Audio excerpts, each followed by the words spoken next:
March માસમાં આવતા બીજા ગુરુવારને વિશ્વ કિડની દિવસ તરીકે મનાવવામાં આવે છે. લોકોને કિડનીના સ્વાસ્થ્ય પ્રત્યે જાગૃત બને, જેમાં સમયાંતરે કિડની ફંક્શન ટેસ્ટ કરવામાં આવે અને જીવનશૈલીમાં જરૂરી ફેરફારો અને આહાર પર વિશેષ ધ્યાન આપવાનું સૂચન તબીબો આપતા હોય છે. ભારતમાં કિડનીની બીમારી ધરાવતા દર્દીઓમાં વધારો થઈ રહ્યો છે. વિશ્વમાં 20 લાખ દર્દીઓ ડાયાલિસિસ પર જીવે છે.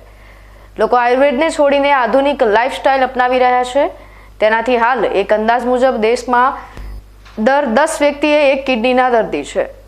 વિશ્વમાં થયેલા અભ્યાસ મુજબ હાલ 85 કરોડથી વધારે કિડની રોગીઓ, જેને ક્રોનિક કિડની ડિસીઝ અર્થાત CKD કહે છે, જેમાં વર્ષે આશરે 50 લાખથી વધુ લોકો મોતને ભેટે છે અને આ આંકડો વધી રહ્યો છે. કિડનીની બીમારી સાથે સારવાર મળી રહે તેને લઈ આરોગ્ય વિભાગ પણ તાલુકા મથકે ડાયાલિસિસ વિભાગ ઊભા કરી રહ્યા છે. એકમાત્ર ધાનેરા તાલુકામાં પણ રોજિંદા 15 જેટલા દર્દીઓને ડાયાલિસિસની જરૂર પડે છે. ધાનેરા તાલુકાના જડિયા ગામ ખાતે આવેલ સામૂહિક આરોગ્ય કેન્દ્ર ખાતે ડાયાલિસિસ વિભાગ ઊભો કરવામાં આવ્યો છે, જેમાં છેલ્લા 2 માસ દરમિયાન 68 વાર કિડનીની બીમારી ધરાવતા દર્દીઓએ સારવાર લીધી છે. મૂળ ડાયાબિટીસ અને બીપીની બીમારી ધરાવતા દર્દીઓ કિડનીની બીમારીમાં સપડાઈ રહ્યા છે. આજે વર્લ્ડ કિડની ડે છે અને કિડનીની અવેરનેસ માટે આપણે ગુજરાત સરકાર અને કિડની ઇન્સ્ટિટ્યૂટ અમદાવાદના સહયોગથી ગુજરાતના દરેક તાલુકામાં ડાયાલિસિસ સેન્ટર ઊભા કરવામાં આવેલા છે.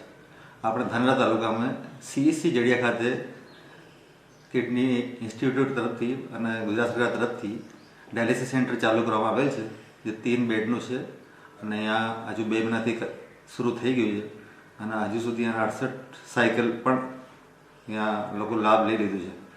તો આપણે દરેક ધાનેરા લોકોના જે કિડની ડાયાલિસિસ તકલીફથી સંબંધિત દર્દી હોય એ લોકોને આપણે જડિયા CSC ખાતે આવી અને સેવાનો લાભ લેવો જોઈએ અને આપણે તાલુકાથી બહાર જવાની જરૂર ના પડે. કિડની બીમારી એવી છે કે એ વિશ્વમાં 8મા મોતનું 8મું કારણ છે અને હજુ આપણે એને ધ્યાન ના આપીએ તો એ 2040 સુધી 5મું કારણ પણ થઈ શકે. તો આપણે કિડનીની લગતી બીમારીઓ માટે રેગ્યુલર ચેકઅપ અને એની સલાહ સૂચન આરોગ્ય કેન્દ્ર પરથી મેળવી જોઈએ. વધતી બીમારીઓનું કારણ હોય તો તે છે આપણી રોજિંદી જીવનશૈલી અને રોજિંદા લેવામાં આવતા આહાર, જેના થકી શરીરમાં એક બીમારી પાછળ અનેક બીમારીઓ થકી માણસ ઘેરાઈ જાય છે.